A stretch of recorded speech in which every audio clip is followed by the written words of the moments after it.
வணக்கம் நண்பர்களே. கோசல நாட்டில் மக்கள் எப்படி விருந்தோம்பலோட தடபுடலாக சாப்பிட்றாங்க அப்படிங்கிறத ரொம்ப அழகாக சொல்கிறார். பாட்டை கேளுங்க. முந்துமுக்கணியின் நானாமுதிரையின் முழுத்த நெய்யின் செந்தயிர்க்கண்டம் கண்டம் இடையிடை செறிந்த சோற்றின் தம்தம் இல் இருந்து தாமும் விருந்தோடும் தமரினோடும் அந்தணர் அமுத உண்டியயிலுறும் அமலைந்து எங்கும். அதாவது அந்த கோசல் நாட்டில் எங்கே பார்த்தாலும் ஒரே சாப்பாட்டு அமர்க்களம் தான். முதல்ல முக்கணி என்னது அது? மா, பலா, வாழை, இந்த மூணும் இல்லாமல் விருந்தா? அப்புறம் நானாமுதிரையின் விதவிதமான பருப்பு வகைகள், துவரம் பருப்பு, கடலை பருப்பு, உளுத்தம் பருப்புன்னு லிஸ்ட் போய்கிட்டே இருக்கும். அடுத்து என்னவாம்?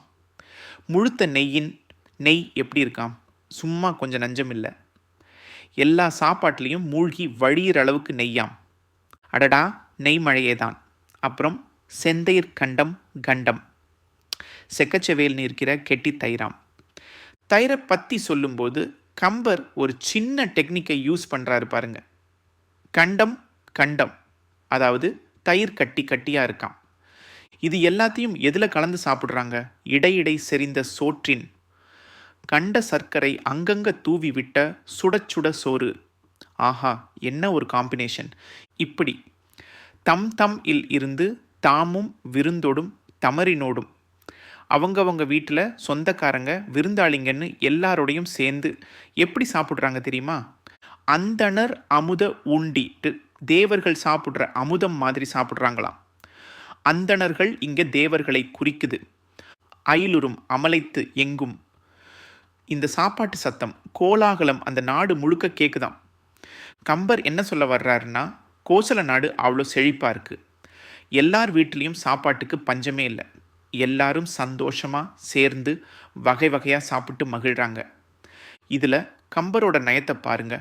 முக்கணி, பருப்பு, நெய், தயிர், சோறுன்னு எல்லாத்தையும் வரிசைப்படுத்தி நம்ம கண்ணு முன்னாடியே ஒரு விருந்தை கொண்டு வந்து நிறுத்துறாரு. கண்டம் கண்டம் அப்படிங்கிற வார்த்தை பிரயோகம் தயிரோட தன்மையை அழகாக காட்டுது. அது மட்டும் இல்லை, தாமும் விருந்தோடும் தமரினோடும் அப்படிங்கிற வரி இல்லறத்தோட சிறப்பை சொல்லுது. விருந்தோம்பல் அப்படிங்கிறது தமிழர்களோட பண்பாடு இல்லையா? அதையும் கம்பர் அழகாக இதில் சேர்த்துட்டாரு. மொத்தத்தில் இந்த பாட்டு கோசல் நாட்டோட செழிப்பை, அங்கே இருந்த மக்களோட மகிழ்ச்சியை, விருந்தோம்பல் சிறப்பையெல்லாம் ரொம்ப அழகாக நயமாக சொல்லுது. கேட்டாலே நாக்கில் எச்சில் ஊறுதில்ல.